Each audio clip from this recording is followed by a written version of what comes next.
Hey guys, sorry it's a little noisy. I'm going in the darkness here.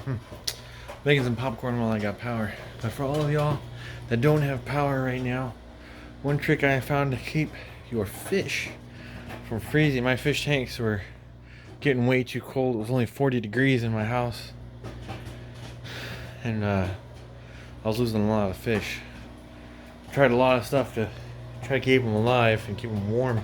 But without power it was pretty hard. And making some popcorn while I got some power. I don't know if I mentioned that. But best trick I found so far is keep your tanks covered, man. Cover the tanks. Don't let a lot of the heat's going to escape from the water at the surface.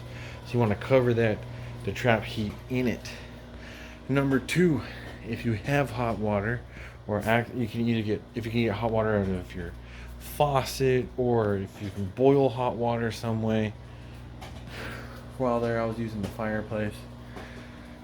But if you can boil yourself some hot water, don't make the water lava hot, but just make it decently hot. Don't dump it, don't pour it in the fish tank or you'll kill the fish. But if you put it in a bottle, any kind of a bottle that can stand the heat, like I used old fish food bottles, the plastic ones.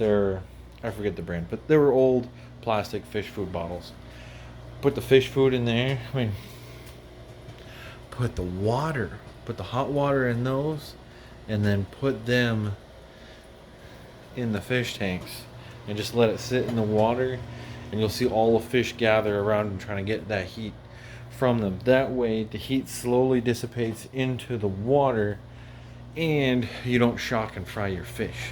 You gotta keep that balance of not freezing them, but also not raising the temp too quickly or cooking them.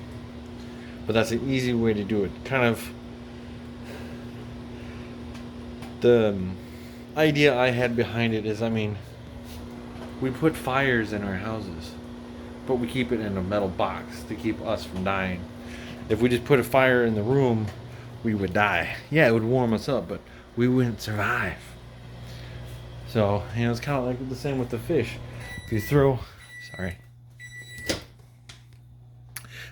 flaming hot water into the fish tank, it's like throwing fire into a room of people. They're not going to live.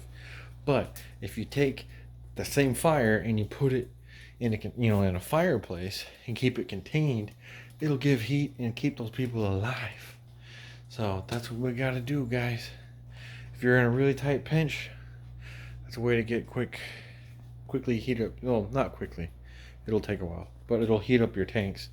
And then, like me, our power is off and on, like every couple hours or so, at best. Sometimes it would go like 8 hours with no power, and would only have like 10-15 minutes of power. When we had power and the water heater was able to heat up water, I used water, and when that didn't work, when the power was out, I just used water that would heat it up on the stove, on the wood burning stove over there. But yeah, thankfully my power is back. I'm gonna eat my popcorn. Just thought I would share that little tip. Thank you guys. I'll do a better video later, but this is just a quick tip in case because I know some of y'all still really don't have power to this moment. I've had power for the last couple hours, and I'm feeling a lot better. I hope it doesn't go away this time. But peace out, y'all.